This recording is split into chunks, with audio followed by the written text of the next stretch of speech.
Hello everyone, welcome to the YouTube channel of Learnify IQ. This is Meghna and we are studying currently Science and Technology, जिसमें हम पढ़ रहे हैं Human Nervous System. आज हमें start करना है. लास्ट लेक्चर में we have completed our topic Human Skeletal System, जिसको हमने दो पार्ट्स में कवर किया था, और आज हम एक नया टॉपिक स्टार्ट करने वाले हैं, that is Human Nervous System. So let's take an overview of this topic. हम इस चैप्टर में क्या क्या चीजें पढ़ने वाले हैं.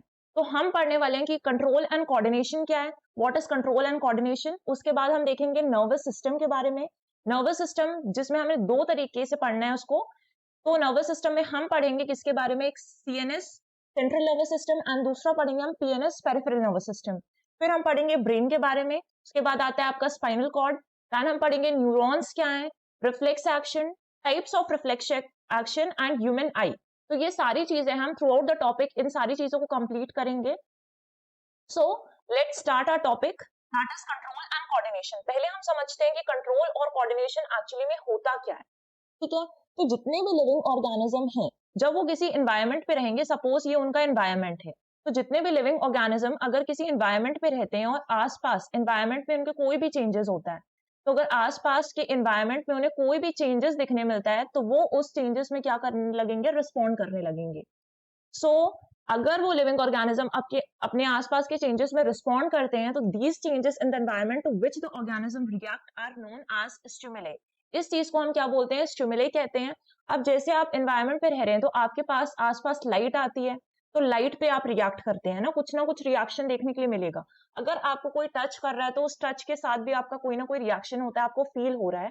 तो ये सारी चीजें जो आपको फील हो रही हैं या फिर आप उस पर रिएक्ट कर रहे हो, वो सारी चीजें क्या है, आपके कंट्रोल सिस्टम में आ रही है ना. अब दोनों ही, चाहे वो प्लांट्स हो या एनिमल्स हो, दोनों ही स्टिमुलेस के प्रति रिएक्ट करते हैं, रिस्पॉन्ड करते हैं, बट अलग अलग मैनर्स पर रिएक्ट करते हैं. ठीक है, दोनों की चीजें सेम नहीं होंगी. तो अलग अलग स्पीशीज हैं, वो अपने अपने आसपास के एनवायरनमेंट में अलग अलग तरीके से रिएक्ट करेंगी. तो दैट कांट बी सेम. ठीक है, वो अलग अलग हो सकता है.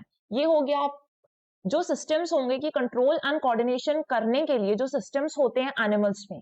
और एनिमल्स में हमें क्या पढ़ना है, ह्यूमन बीइंग्स के बारे में पढ़ना है. तो हम बेसिकली, हमारा जो मेन फोकस रहेगा इस पूरे चैप्टर में, ह्यूमन बीइंग्स जो है, ह्यूमन नर्वस सिस्टम पर ही रहेगा. लेकिन हम थोड़ा सा बाहर बाहर की चीजें देख रहे हैं अभी, कि जो कंट्रोल एंड कोऑर्डिनेशन है ह्यूमन बीइंग्स में, वो दो मेन सिस्टम्स की हेल्प से होता है. और वो दो मेन सिस्टम है नर्वस सिस्टम, जिसके बारे में हम आज डिस्कस करेंगे और चीजें पढ़ेंगे, और दूसरा है एंडोक्राइन सिस्टम, जो कि हम ऑलरेडी डिस्कस कर चुके हैं. ये हमने डिस्कस किया था 4 पार्ट्स में. तो इसके लेक्चर्स भी आपको प्लेलिस्ट में मिल जाएंगे. अगर आपने लेक्चर्स नहीं देखे हैं तो आप देख सकते हैं, बहुत ही इंटरेस्टिंग टॉपिक था ये. एंडोक्राइन सिस्टम काफी थोड़ा सा बड़ा था, लेकिन काफी इंटरेस्टिंग टॉपिक था. तो हम पढ़ने वाले हैं नर्वस सिस्टम के बारे में आज, क्योंकि एंडोक्राइन सिस्टम हमारा कंप्लीट हो चुका है. अब व्हाट इज नर्वस सिस्टम, सबसे पहले ये समझते हैं कि एक्चुअली में जो नर्वस सिस्टम है वो क्या है, जिससे आप नर्वस हो जाते हैं. तो चलिए देखते हैं. Control and coordination are provided by the nervous and muscular tissues, है ना. मस्कुलर टिश्यूज से होगा, नर्वस सिस्टम से, नर्वस जो भी है आपका, इन सारे टिश्यूज से होगा. अब जो आपका नर्वस टिश्यू है ना, वो किससे बना हुआ है, एक ऑर्गेनाइज्ड नेटवर्क से बना है. अगर कोई भी टिश्यू बनता है, तो हमने सेल्स में क्या पढ़ा था, कि अगर कोई भी टिश्यू फॉर्म हो रहा है, सपोज ये टिश्यू है, तो वो किससे फॉर्म हो रहा है, छोटे छोटे सेल से मिलकर बन रहा है. तो जो आपका नर्वस टिश्यू होगा ना, वो भी एक पूरा नेटवर्क है ना, बहुत बड़ा सा नेटवर्क है. उस नेटवर्क से ही फॉर्म हो रहा है आपका नर्वस टिश्यू. और उस नेटवर्क में जो छोटे छोटे यूनिट्स हैं, उन छोटे छोटे यूनिट्स को हम क्या बोलते हैं, नर्व सेल्स बोलते हैं. तो नर्व सेल्स, और they are also known as neurons. ठीक, इन्हें हम क्या बोलेंगे, न्यूरॉन्स भी बोलेंगे. तो nervous tissue is made up of an organised network of nerve cells और न्यूरॉन्स, जो स्पेशलाइज्ड है किसमें, इंफॉर्मेशन को कंडक्ट करने में. सपोज ये एक नर्व सेल है, और ये नर्व सेल क्या करेगा, पूरी इंफॉर्मेशन को एक पॉइंट से दूसरे पॉइंट पर लेकर जाएगा. तो यहाँ पे आपका नर्व सेल है, एक पॉइंट से दूसरे पॉइंट पे जो इन्फॉर्मेशन लेकर जा रहा है. सपोज कि यहाँ पर है आपका मतलब दो घर को कनेक्ट कर रहे हैं, और हमने उसके बीच में केबल लगा दी, तो इस घर से दूसरे घर पे क्या जा रही है, इन्फॉर्मेशन पास हो रही है. तो वो इलेक्ट्रिकल इंपल्सेस के फॉर्म पर जा रही है. तो यहाँ पर भी वही चीज होगी कि इलेक्ट्रिकल इंपल्सेस के फॉर्म पर आपकी बॉडी में एक जगह से दूसरी जगह इंफॉर्मेशन कैसे जा रही है, वो चीजें हमें देखनी है. और वो किसकी जाती है, थ्रू जा रही है इलेक्ट्रिकल इंपल्सेस के फॉर्म पे, from one part of the body to the another part. ठीक, तो इसके लिए हमें जानना है कि जब हम नर्वस सिस्टम पढ़ेंगे ना, तो हमें उसकी सबसे छोटी यूनिट पता होना चाहिए, और वो सबसे छोटी यूनिट क्या है, न्यूरॉन्स है. सबसे छोटी यूनिट क्या है आपके पास, न्यूरॉन्स है। तो हम पहले जानते हैं कि एक्चुअली में न्यूरॉन्स हैं क्या, क्योंकि पूरे सिस्टम को पढ़ने के लिए आपको छोटी यूनिट पता होना चाहिए। ठीक है, जैसे अगर हमने ऑर्गन पढ़ा है तो ऑर्गन्स पढ़ने के लिए हमें किस चीज का पता होना चाहिए कि सेल्स क्या होते हैं, क्योंकि cell is the basic and structural unit, fundamental unit of life होता है। उस तरीके से अगर हम देखेंगे तो neurons are the structure and functional unit of nervous system, है ना। जब हमने किडनी के बारे में पढ़ा था तो किडनी में हमने देखा था कि जो नेफ्रॉन्स है, nephrons are the structure and functional unit of nervous system, क्योंकि यही सारा काम संभालते हैं। तो इसी तरीके से हमें देखना है कि जो न्यूरॉन्स है, don't get confused between these two terms कि न्यूरॉन्स क्या है, नेफ्रॉन्स क्या है, दोनों डिफरेंट है। ठीक, तो यहाँ पे स्ट्रक्चर एंड फंक्शनल यूनिट है आपके नर्वस सिस्टम का, अप्रोक्सीमेटली 100 बिलियन, ठीक है, अप्रोक्सीमेटली 100 बिलियन न्यूरॉन्स होते हैं। बिलियन आप समझ रहे हैं कितना बड़ा नंबर है, और वो आपके पूरे नर्वस सिस्टम को फॉर्म करेगा। न्यूरॉन कुछ इस तरीके से दिखता है, ठीक है। अब यहाँ पे अलग अलग जो पार्ट्स हैं उसको हम देखते हैं कि क्या चीजें हैं। अब ये न्यूरॉन का स्ट्रक्चर है, ऐसे बहुत सारे, मतलब ऐसे 100 बिलियन अप्रोक्सीमेटली न्यूरॉन्स आपकी बॉडी में प्रेजेंट होते हैं, ठीक है। यहाँ पे जो पार्ट्स है, इस पार्ट को यहाँ, ठीक है, ये आपका सेंटर पार्ट है, इसे बोलेंगे न्यूक्लियस। फिर उसके आसपास की चीजों को क्या बोलेंगे, सेल बॉडी बोलेंगे, ठीक है। ये जो छोटे छोटे जो आपको ब्रांचेस की तरह दिखाई दे रहे हैं, that they are known as dendrites. इन्हें क्या बोलते हैं, डेंड्राइट्स कहते हैं। फिर डेंड्राइट्स पता होना चाहिए आपको। और यहाँ पे इसमें एक और चीज है, जैसे कि यहाँ पे ये जो स्ट्रक्चर है जहां से इलेक्ट्रिकल सिग्नल्स पास होंगे, इस पार्ट को कहा जाता है एक्सॉन, ठीक है, एक्सॉन। और ये जो ब्लू वाला पार्ट दिख रहा है आपको, ये blue part, that is known as myelin sheath. तो इसे हम क्या बोल रहे हैं, माइलिन शीथ बोल रहे हैं। और उसके बाद जहां तक ये एक्सॉन जाएगा तो लास्ट में क्या आ जाएंगे, एक्सॉन टर्मिनल आ जाएंगे, एक्सॉन टर्मिनल आ जाएंगे, ठीक है। ये जो पॉइंट होगा जहां पर ये इससे ब्रांचेस निकले हुए हैं, इस पार्ट को क्या बोलोगे आप, डेंड्रॉन बोलोगे। तो कुछ चीजें अगर इस पे लेबल नहीं है तो आप उसको अलग से लेबल कर सकते हैं। न्यूक्लियस हो गया। अब इसके अंदर क्या होता है, साइटोप्लाज्म प्रेजेंट होता है। तो साइटोप्लाज्म क्या होता है, फ्लूइड होता है, और ये यहाँ पर प्रेजेंट होगा। तो इसके अंदर आपका क्या प्रेजेंट है, साइटोप्लाज्म भी प्रेजेंट है। साइटोप्लाज्म के बाद सेल बॉडी तो मार्क है कि यहाँ पर लेबल है सेल बॉडी क्या है। फिर इसके अंदर एक और चीज है, जैसे कि आपके ग्रैनुल्स भी होंगे। तो थोड़े अगर बड़े डॉट्स हैं तो यहाँ पे थोड़े बड़े डॉट्स भी आपको मार्क करने हैं, और उन्हें क्या बोलेंगे आप, ग्रैनुल्स बोलेंगे। ग्रैनुल्स होते हैं तो उन्हें क्या बोलेंगे, ग्रैनुल्स बोलेंगे। फिर आ गया आपका ये जो पार्ट है, इसको एक्सॉन टर्मिनल्स बोल लो, या इस न्यूरॉन की एंडिंग। तो न्यूरॉन की एंडिंग, या फिर हम बोल सकते हैं इसको नर्व एंडिंग, जहां पर आपकी नर्व्स खत्म होती हैं, एक खत्म हो रहा है तो नर्व एंडिंग बोलेंगे, ठीक है। अब ये नर्व जहां पर भी खत्म होगा ना, वहां से एक दूसरा नर्व शुरू हो जाएगा। तो अगर ऐसा न्यूरॉन का स्ट्रक्चर बना रहे हैं हम कि यहाँ पे एक और न्यूरॉन है, थोड़ा ये न्यूरॉन टाइप दिख नहीं रहा है, बट आप समझ जाइए कि यहाँ पर एक और न्यूरॉन है और इसमें कुछ डेंड्राइट्स प्रेजेंट है, ठीक। यहाँ पे एक आप ऐसा ही स्ट्रक्चर बनाएंगे। अब इसके बीच में थोड़ी सी हम लेबलिंग देखते हैं, ठीक है, क्योंकि ये बहुत इंपॉर्टेंट चीज है। तो इनके बीच में हम थोड़ा सा लेबल देखेंगे। अब यहाँ पे क्या है, let me change the colour, ठीक है, इसको नहीं लेते हैं क्योंकि ये येलो ही है, मुझे नहीं लगता है आपको दिखेगा, ग्रीन कलर है। तो ये जो स्पेस है इसके बीच का, इस स्पेस को क्या कहा जाता है, साइनेप्स कहा जाता है, ठीक है। ये जो दो न्यूरॉन के बीच का स्पेस होगा, that is known as synapse. इसे क्या कहेंगे, साइनेप्स कहेंगे। अब ये क्या होता है, गैप होता है बिटवीन टू न्यूरॉन्स। तो जो आपका गैप है between two neuron, that is known as synapse. और इसके बाद यहीं पर क्या प्रेजेंट है, ये जो पार्टिकल्स यहाँ पे छोटे छोटे दिखेंगे आपको, उनको क्या कहा जाता है, कि छोटे छोटे पार्टिकल्स इन दो न्यूरॉन्स के बीच में, और उसे कहा जाएगा न्यूरोट्रांसमीटर्स, है ना, क्योंकि वो क्या करेंगे, जो भी सिग्नल्स हैं उनको ट्रांसमिट करने का काम करेंगे। तो सपोज यहाँ पर पहले केमिकल्स थे। अब केमिकल्स जब इस न्यूरॉन के थ्रू रिसीव हो तो किस फॉर्म में, वो इलेक्ट्रिकल इंपल्सेस। अब इस पूरे न्यूरॉन के थ्रू जब इसको कैरी कर रहा है न्यूरॉन, तो तब किस फॉर्म में, वो इलेक्ट्रिकल इंपल्सेस के फॉर्म पर ही है। लेकिन जब वापस इन दोनों के बीच, मतलब इस गैप में आते हैं, तो वो किस में कन्वर्ट हो जाते हैं, वापस केमिकल पे कन्वर्ट हो जाते हैं। और न्यूरोट्रांसमीटर, जो केमिकल्स प्रेजेंट है ना साइनेप्स पे, उनको क्या कहा जाता है, न्यूरोट्रांसमीटर कहा जाता है, क्योंकि वो इसको ट्रांसमिट करेंगे और वापस उस केमिकल को ये जो अगला न्यूरॉन है वो किसमें कन्वर्ट कर देगा, इलेक्ट्रिकल इंपल्सेस में कनेक्ट कर देगा। तो हमने इसकी सारी चीजें समझी कि किस तरीके से यहाँ पे कैरी चीज हो रही है। अब यहाँ पे समझते हैं कि जो भी इंफॉर्मेशन रिसेप्टर से कैरी हुई है, ठीक है। तो रिसेप्टर्स के बारे में हम थोड़ा सा देख लेते हैं कि एक्चुअली में जब हमें न्यूरॉन्स पढ़ना है तो हमें एक और चीज देखनी है, रिसेप्टर्स के बारे में, ठीक है। तो रिसेप्टर्स आपके कैसे हैं, ये स्पेशलाइज्ड टिप्स होते हैं नर्व सेल्स के। तो मान लीजिए एक न्यूरॉन है, उसकी ये टिप्स है, ठीक। इन टिप्स पर आपको क्या समझ में आएगा कि specialized tip of some nerve cells that detect the information from the environment. ये क्या कर रहे हैं, फॉर एग्जाम्पल यहाँ पे आपकी स्किन है और यहाँ पे रिसेप्टर प्रेजेंट था, आपने कुछ भी टच किया या फिर कुछ भी फील किया, लाइट देखी, तो ये जो आपके सेंसरी ऑर्गन्स में रिसेप्टर्स प्रेजेंट है, ये रिसेप्टर्स क्या करेंगे, उस सिग्नल को कैच कर लेंगे। अब उस सिग्नल को कैच करना है और वो इंफॉर्मेशन कैच कर रहे हैं अपने आसपास के एनवायरनमेंट से, ठीक है। They are located in our sense organs, तो हमारे जो सेंस ऑर्गन्स है वो हमारे आईज हो गया, ईयर्स हो गए, स्किन हो गई, ये हमारे क्या है, सेंस ऑर्गन्स है। तो अगर आप ईयर्स देखेंगे सबसे पहले, तो जो ईयर्स है इनको क्या कहा जाता है, दे एक्ट एज फोनो रिसेप्टर्स। ये क्या कर रहे हैं, फोनो रिसेप्टर्स। फोन में आप क्या करते हैं, साउंड कैच कर रहे हैं, तो दे आर रिसीविंग साउंड, तो दे आर रिसीविंग साउंड, ये साउंड रिसीव करते हैं। It helps in hearing and maintaining the balance of the body. और फिर आ जाते हैं आपकी आईज, तो आईज किसकी तरह वर्क करती हैं, they act as photo receptors, photo means light, और यहाँ पे क्या हो जाएगा कि एक्ट कर रहे हैं फोटो रिसेप्टर्स की तरह, मतलब receiving light, and it helps you in seeing the objects. फिर आता है आपका एक और sense organ, that is skin. Skin किसकी तरह एक्ट करता है, ये एक्ट करता है थर्मो रिसेप्टर की तरह। तो यहाँ पे जो आपका स्किन है, THERMO, सॉरी, फिर यहाँ पे ये किसकी तरह करेगा, रिसेप्टर्स, थर्मो रिसेप्टर्स की तरह काम करेगा। थर्मो मीन्स थर्मल, तो ये किससे रिलेटेड है, टेम्परेचर से, क्योंकि ये किसको रिसीव कर रहा है, टेम्परेचर को रिसीव कर रहा है। तो यहाँ पे जो आपका स्किन है वो एक्ट कर रहा है थर्मो रिसेप्टर्स की तरह, and it helps in feeling heat, cold और टच, ये सारी चीजें फील करने में आपको हेल्प करता है। फिर आगे आपका एक और रेस्पिरेटरी ऑर्गन जिसे हम क्या कहते हैं, नोज। अब नोज जो है वो एक्ट कर रहा है किसकी तरह, ओल्फैक्टरी, तो इसको कहते हैं कि ओल्फैक्टरी रिसेप्टर्स की तरह वर्क कर रहा है। ओल्फैक्टरी मींस क्या होता है कि सेंस ऑफ स्मेल आना, तो सेंस ऑफ स्मेल जो है आपका वो ओल्फैक्टरी रिसेप्टर्स, आपकी नोज जो है वो ओल्फैक्टरी रिसेप्टर की तरह काम कर रहे हैं, तो सेंस ऑफ स्मेल आएगा इससे। फिर नेक्स्ट आता है आपका टंग, तो जो टंग होता है, टंग किसकी तरह एक्ट कर रहा है, tax as gustatory receptor, mean sense of taste आएगा, तो उसको क्या बोलते हैं कि वो एक्ट कर रहा है गस्टेटरी रिसेप्टर्स की तरह एक्ट कर रहा है।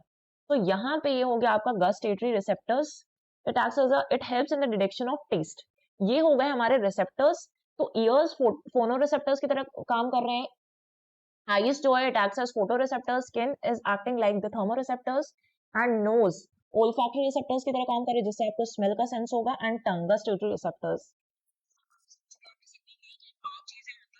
जो सिग्नल्स रिसीव करती हैं, ठीक है, इसलिए हम इसको सेंसरी ऑर्गन्स कहते हैं, ठीक है, सेंसरी ऑर्गन्स कहा जाता है। तो हम वापस आते हैं अपने न्यूरॉन के टॉपिक पर। तो न्यूरॉन्स में हम क्या क्या पढ़ रहे थे, उसकी फंक्शनिंग पढ़नी थी। तो जब आप फंक्शनिंग ऑफ न्यूरॉन देखेंगे ना, तो न्यूरॉन में आपको समझ में आएगा कि जो भी इंफॉर्मेशन रिसेप्टर्स एक्वायर करते हैं एट द एंड ऑफ इस डेंड्रेटिक टिप, इस एंड से क्या कर रहे हैं, इंफॉर्मेशन एक्वायर कर रहे हैं of a nerve cell as a chemical reaction, जो क्रिएट करता है इलेक्ट्रिकल इंपल्सेस को। अभी मैंने बताया था कि अगर यहाँ से आप केमिकल फॉर्म में इंफॉर्मेशन रिसीव कर रहे हैं जिसकी वजह से इलेक्ट्रिकल इंपल्सेस क्रिएट हो जाएंगी, फिर यही इंपल्सेस क्या करती हैं, डेंड्राइट्स के थ्रू आपके एक्सॉन से ट्रैवल करती हैं, एक्सॉन से ट्रैवल करके वो कहाँ पर जाएंगी, एंड ऑफ द एक्सॉन, मतलब इस पार्ट पर पहुंचेंगी, ठीक है। वेट फॉर अ सेकेंड, यहाँ से क्या होगी कि यहाँ पे ये पहुंचेंगी दूसरे तरफ, है ना, इस पूरे उससे ट्रैवल करके chemicals are released at the end of the axon by the effect of electrical impulses, कुछ केमिकल्स रिसीव होते हैं क्योंकि इलेक्ट्रिकल इंपल्सेस यहाँ पर आए हैं, तो अब इसमें से कुछ केमिकल्स रिलीज होंगे और यही केमिकल्स न्यूरोट्रांसमीटर की तरह काम करते हैं, मतलब ये जो बीच वाला गैप था साइनेप्स वहां पर प्रेजेंट होंगे, ठीक है। ये केमिकल क्रॉस करेंगे उस गैप साइनेप्स को and start a similar electrical impulse, इस दूसरे वाले न्यूरॉन के टिप पर दूसरे सिग्नल्स भेजने लगेगा, फिर यही काम करेगा कि जितने भी आपके 100 बिलियन न्यूरॉन्स हैं उन सब में इलेक्ट्रिकल इंपल्सेस पास होगा, है ना, जहां जहां पर पास होना है, इतने सारे न्यूरॉन्स है तो सब जगह पास होगा। ये हो गई आपकी न्यूरॉन की फंक्शनिंग। अब यहाँ पे कुछ चीजें दी है, जैसे फंक्शनिंग ऑफ न्यूरॉन पूरा दिया हुआ है, you can read this out, जो अभी एक्सप्लेनेशन था वो यही सारी चीजें थी। अगर आपको फंक्शनिंग ऑफ न्यूरॉन समझनी है, अगर आप पढ़ना चाहते हैं तो उसको रीड आउट कर सकते हैं, आपके लिए ही है ये। फिर अब आ जाते हैं हमारी मेन चीजों पर। अभी तो हमने देखा कि जो बेसिक्स थे इस चैप्टर के, जो बेसिक्स आपको पता होने चाहिए वो सारी चीजें देख ली, लेकिन एक्चुअली में जो आपका टॉपिक है ना, न्यूरॉन भी इंपॉर्टेंट ही है क्योंकि वो स्ट्रक्चर एंड फंक्शनल यूनिट है, बट आपका जो मेन टॉपिक है वो है नर्वस सिस्टम। तो नर्वस सिस्टम में हम पहले डिस्कस कर लेते हैं कि कौन कौन सी चीजें होती हैं, थ्रू आउट द चैप्टर हम किस चीज को लेकर आगे बढ़ेंगे। सो नर्वस सिस्टम में सेंट्रल नर्वस सिस्टम, सीएनएस जिसको कहा जाता है, तो ये हो गया सीएनएस, आपका सेंट्रल नर्वस सिस्टम पढ़ेंगे मेन जो है आपका, और उसके बाद साइड साइड में जो भी है पेरिफेरल नर्वस सिस्टम। सपोज ये आपका सेंट्रल नर्वस सिस्टम है तो उसके आसपास जो पेरिफेरी में इसके प्रेजेंट है वो हो गया आपका पीएनएस, ये हो गया आपका सीएनएस, और यहाँ पे जो साइड में that is known as PNS, peripheral nervous system, ठीक। अब जो सेंट्रल नर्वस सिस्टम सीएनएस पढ़ना है उसके अंदर हमें दो चीजें पढ़नी है, एक आता है आपका ब्रेन, है ना, ब्रेन आता है, दूसरा आता है आपका स्पाइनल कॉर्ड। तो जो आपका सपोज ये सेंट्रल नर्वस सिस्टम 100% है, ठीक है, तो 100% में से 98% जो है ब्रेन ही है सेंट्रल नर्वस सिस्टम में। Brain comprises 98% of the CNS, और जो स्पाइनल कॉर्ड है रेस्ट 2% है, ठीक है। तो rest 100 out of 100%, 98% is brain and spinal cord कितना है, 2% है, ठीक है। फिर अगर हम जाएंगे आपके पेरिफेरल नर्वस सिस्टम में, तो जो आपका पेरिफेरल नर्वस सिस्टम है, पेरिफेरल नर्वस सिस्टम में आपको एक सोमैटिक पीएनएस, इसको क्या कहेंगे शॉर्टली नेम एज पीएनएस। तो यहाँ पे आपको सोमैटिक पीएनएस के बारे में पढ़ना है, और दूसरा चीज आपको पढ़ना है ऑटोनॉमिक पीएनएस के बारे में, ठीक है। सोमैटिक पीएनएस हो गया और ऑटोनॉमिक पीएनएस, इसके दो टाइप्स हो गए, उनके बारे में पढ़ना है। तो जब आप सोमैटिक पीएनएस पढ़ेंगे तो उसमें आपको क्रेनियल नर्व्स पढ़नी है, क्योंकि अगर ये सेंटर पॉइंट है तो इसके आसपास ये हो गया सीएनएस, और ये सेंट्रल जो आपके पास में प्रेजेंट है इसको हम बोल रहे हैं पीएनएस। और पीएनएस में क्या प्रेजेंट होंगी, आपकी नर्व्स प्रेजेंट होंगी। तो जो ब्रेन में जुड़ी हुई नर्व्स है वो क्रेनियल नर्व्स है, इसके 12 पेयर्स में होता है। और जो स्पाइनल कॉर्ड से जुड़ी नर्व्स हैं उसको हम क्या बोलते हैं, स्पाइनल नर्व्स बोलते हैं। तो उसके कितने पेयर्स हैं, 31 पेयर्स हैं, ठीक है। ये दो चीजें हो गई। फिर जब ऑटोनॉमिक पीएनएस आता है, तो जो ऑटोनॉमिक पीएनएस है उसमें एक सिंपैथेटिक पीएनएस है, sympathetic autonomic PNS and parasympathetic autonomous PNS, ठीक। ये हो गए इसके टाइप्स। तो जो सिंपैथेटिक आपका पीएनएस है ऑटोनॉमिक, इसको शॉर्टली लिख लेते हैं SAPNS, सिंपैथेटिक ऑटोनॉमिक पीएनएस, ये कह सकते हैं आप इसको शॉर्टली।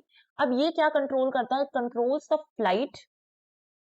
कंट्रोल्स द फ्लाइट और फाइट रिस्पॉन्सेस। जो कि आपने एंडोक्राइन सिस्टम में देखा था कि फाइट और फ्लाइट रिस्पॉन्सेस को कंट्रोल कर रहा है एड्रिनल ग्लैंड में, शायद हाँ एड्रिनल ग्लैंड था, ठीक है। तो फाइट और फ्लाइट रिस्पॉन्सेस बेसिकली आपके यहाँ सिंपैथेटिक ऑटोनॉमस पीएनएस से कंट्रोल हो रहे हैं।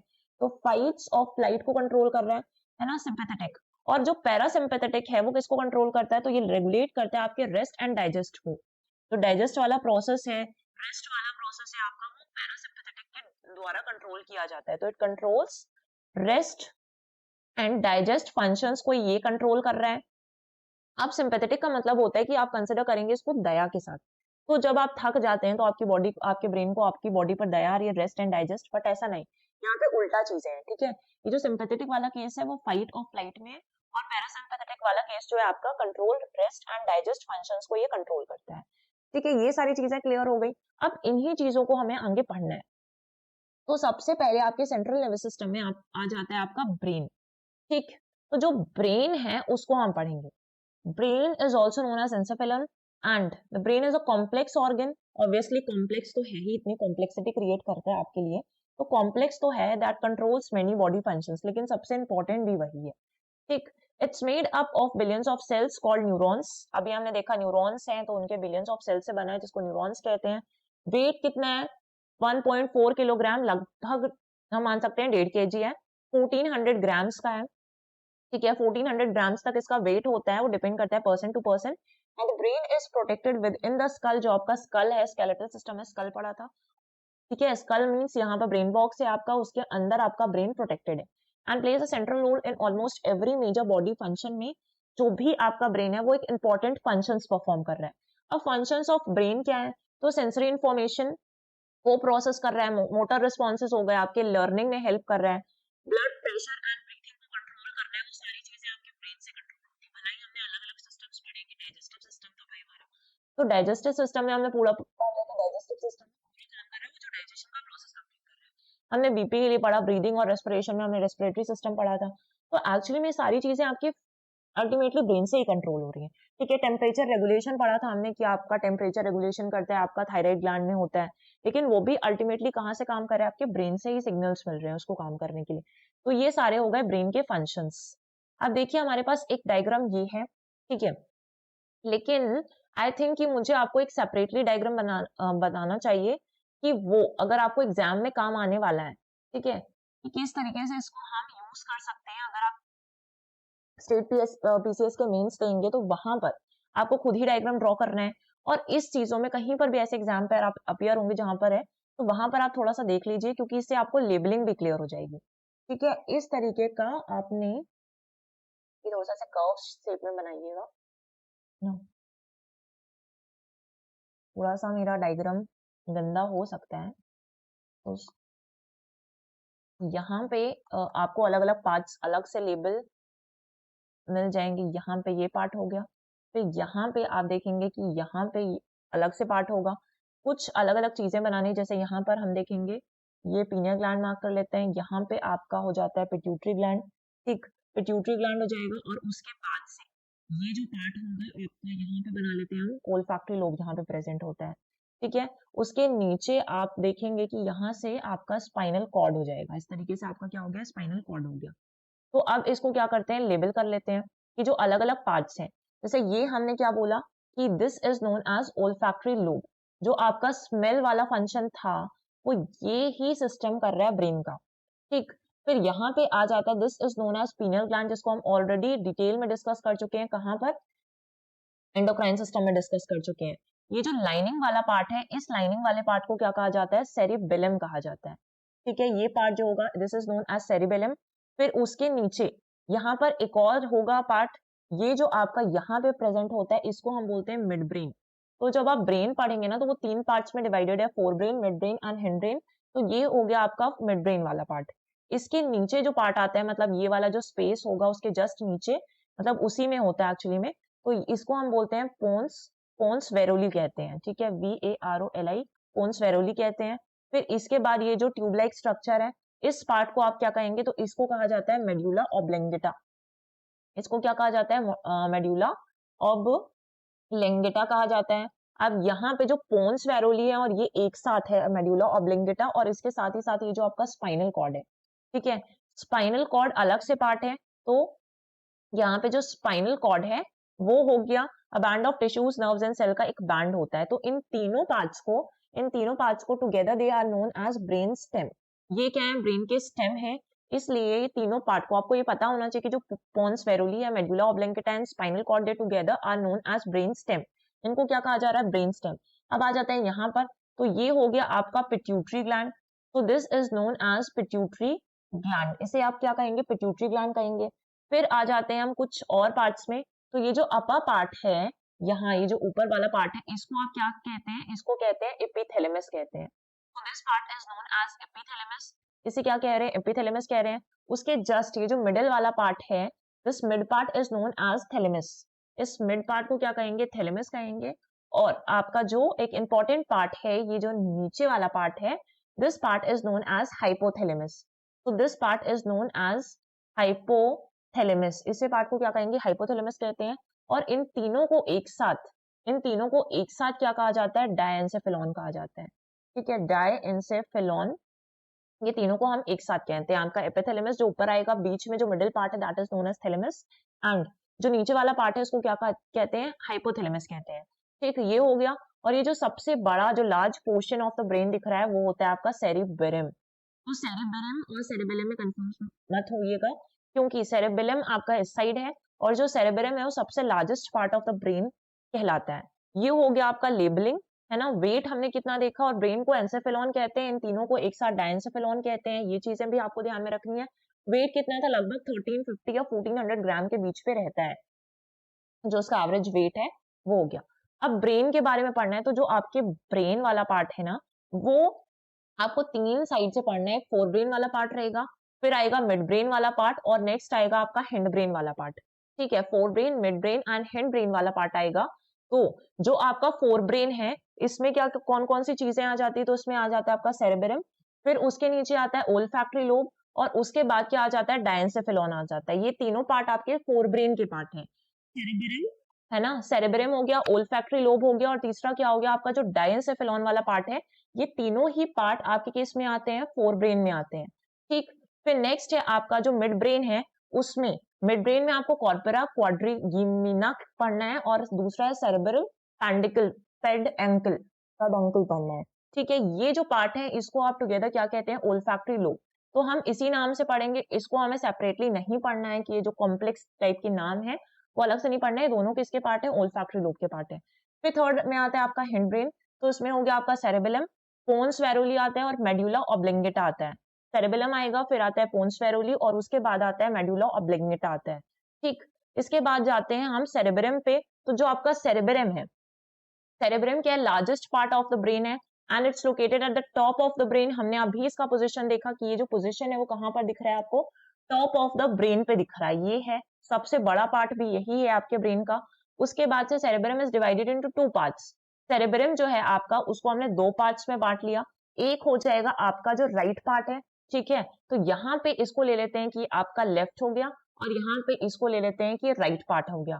अब जो राइट पार्ट होता है of the brain, right part of the cerebrum controls the left part of your body and the left part of the cerebrum controls the right part of the body, so it is working oppositely, है ना। जो left part है वो right part of the body को control कर रहा है and जो राइट पार्ट है सेरेब्रम का वो left part of the body को कंट्रोल करता है, ठीक है। तो यहाँ पे जो 4 लोब्स हैं ये सेंटर्स आपके प्रेजेंट होते हैं सेरेब्रम में, विच आर एज फॉलोज। तो उसमें एक फ्रंटल आ जाता है, फिर आता है पैरेटल, पैरेटल के बाद से ऑसिपिटल आएगा और टेम्पोरल आता है। ये चार चीजें आपको पढ़नी है कि जो आपका सेंटर्स प्रेजेंट है सेरेब्रम में वो चार हैं और वो है आपका फ्रंटल, फ्रंटल के बाद से आता है पैरेटल, पैरेटल के बाद से आता है ऑसिपिटल और फिर आता है आपका टेम्पोरल। अब इन चार चीजों को हम समझते हैं कि जो चार चीजें हैं आपके ब्रेन में वो चार लोब्स क्या काम कर रहे हैं ये पता होना चाहिए। तो ये जो फ्रंटल लोब है सबसे पहले आप देखिए पर्पल वाला, वो लार्जेस्ट लोब है। आप सबसे बड़ा आपको यही दिख रहा है कि जो आगे से लेकर ये पूरा कवर कर रहा है, तो largest lobe of the brain भी है ये, फ्रंट ऑफ द हेड पे लोकेटेड है और ये क्या काम करता है, तो ये जो भी आपके पर्सनालिटी कैरेक्टरिस्टिक्स हैं उनके लिए काम करता है, ठीक है। फॉर एग्जाम्पल कि आपको सोचने समझने की जो शक्ति होती है ना वो यहीं से मिलती है। थिंकिंग हो गया आपका, अंडरस्टैंडिंग हो गया, डिसीजन मेकिंग हो गई, आपका जो आईक्यू होता है वो यहीं से, आपका इमेजिनेशन, ठीक है, आप क्या चीजें इमेजिन कर पाते हैं वो इसी पार्ट की वर्किंग से इमेजिन कर पाते हैं, ठीक है। So IQ relation functions are done by this lobe, है ना। तो personality characteristics, decision making, movements पे आपको फ्रंटल लोब हेल्प कर रहा है। फिर आ जाते हैं पैरेटल लोब पर। तो जो पैरेटल लोब है it processes your sense of touch and assembles input from your other senses into a form you can use. तो पैरेटल लोब आ जाता है जिसमें प्रोसेस करता है सेंस ऑफ टच को and assembles input from your other senses into a form that you can use. फिर आ जाते हैं पैरेटल लोब, जो येलो पार्ट था वो, मतलब ये sensation of test, touch, pen, जो ये सारे सेंसेशंस है वो आपको कहाँ से आता है, पैरेटल लोब में आता है। टेस्ट हो गया, टच हो गया, ठीक है, पेन हो गया, ये आपको यहाँ से समझ में आ रहा है। फिर आता है टेम्पोरल लोब, ये orange part. A pair of areas on the left and right part of the brain, दोनों साइड होंगे, इस साइड भी है उस साइड भी होगा, जो आपको पार्ट नहीं दिख रहा है उस साइड पीछे भी होगा यहाँ साइड पर। फिर play a role in managing emotions. अब टेम्पोरल लोब्स बहुत इंपॉर्टेंट है क्योंकि आपका इमोशंस जो है, इमोशनल इंटेलिजेंस यहाँ से आ रहा है ना, आपको अपने इमोशंस को किस तरीके से मैनेज करना है, storing and retrieving memories and understanding language भी आप यहीं से समझते हैं, ठीक है। तो टेम्पोरल लोब जो है उसका ये काम है और वॉइस और साउंड को हर्ड करने में भी आपको हेल्प करता है। फिर आ जाता है ऑसिपिटल लोब, जो कि आपका ब्लू पार्ट है। This part processes visual information from the eyes. तो ये पीछे से है ना, यहाँ से आपका क्या होता है कि जो आपके विजुअल इंफॉर्मेशन है आईज से उसको प्रोसेस करता है और इसकी वजह से ही आप देख पाते हो। तो वो कहाँ से हो रहा है, आपके ऑसिपिटल से हो रहा है। फीलिंग ऑफ सिग्नल और sensation of light signal is done by occipital lobe. ये कहाँ से समझ में आ रहा है चीजें आपको, ऑसिपिटल लोब। तो फ्रंटल लोब पढ़ा, फ्रंटल लोब आपके personality characteristics, decision making, movement, IQ, thinking, understanding, इन सब पे काम कर रहा है। फिर हमने देखा पैरेटल लोब, ये प्रोसेस करता है सेंस ऑफ टच, सेंसेस पता चलते हैं। टेम्पोरल लोब से आपको क्या होता है, जो कि टेम्पोरल लोब रिलेटेड है आपके इमोशंस मैनेजिंग से, storing and retrieving memories and understanding language. And occipital lobe जो है आपका विजुअल इंफॉर्मेशन से काम कर रहा है, जो आइस की विजुअल इंफॉर्मेशन विजुअलाइजेशन में हेल्प करता है। अभी हमने काफी सारी चीजें देखी है, जैसे हमने नर्वस सिस्टम पढ़ा, फिर हमने देखा कि कंट्रोल एंड कोऑर्डिनेशन क्या है, नर्वस सिस्टम स्टार्ट किया, है ना, इस टॉपिक के बारे में चैप्टर में कवर करना था। न्यूरॉन्स क्या है, फिर हमने देखा कि फंक्शनिंग ऑफ न्यूरॉन भी हमने समझी डायग्राम के थ्रू। फंक्शनिंग ऑफ न्यूरॉन्स, फिर हमें स्ट्रक्चरल कैसा पढ़ना है इस टॉपिक में, नर्वस सिस्टम को किस किस हेड्स में देखना है वो देखा। ब्रेन में आप ये वाला डायग्राम भी यूज कर सकते हैं, ठीक है, लेकिन मुझे लगता है कि जो मैंने बनाया है वो ज्यादा लेबल्ड है और आपको क्लियरली समझ में आएगा, आप इसको ठीक तरीके से अच्छे से बना सकते हैं। और यहाँ पर ब्रेन्स में फोर ब्रेन, मिड ब्रेन और हिंड ब्रेन पढ़ना है, ठीक। और उसके बाद से हमने कुछ लोब्स देखे हैं। तो आज हम इतना ही डिस्कस करते हैं इस पार्ट पे। जो नेक्स्ट आगे की चीजें हैं वो अगले वाले पार्ट में डिस्कस करेंगे और तब तक आप रिवीजन कर लीजिए इस चीज की। अगर आपको नोट्स बनाने हैं तो आप नोट्स बना के रख लीजिए, या फिर आपको पीडीएफ से पढ़ना है तो आपको वो सेकेंड पार्ट के बाद ही मिल पाएगा, तो आप उसके बाद भी पढ़ सकते हैं, जैसा भी आपको ठीक लगे, एज यू विश। तो thank you guys for now and we are going to meet in the next lecture.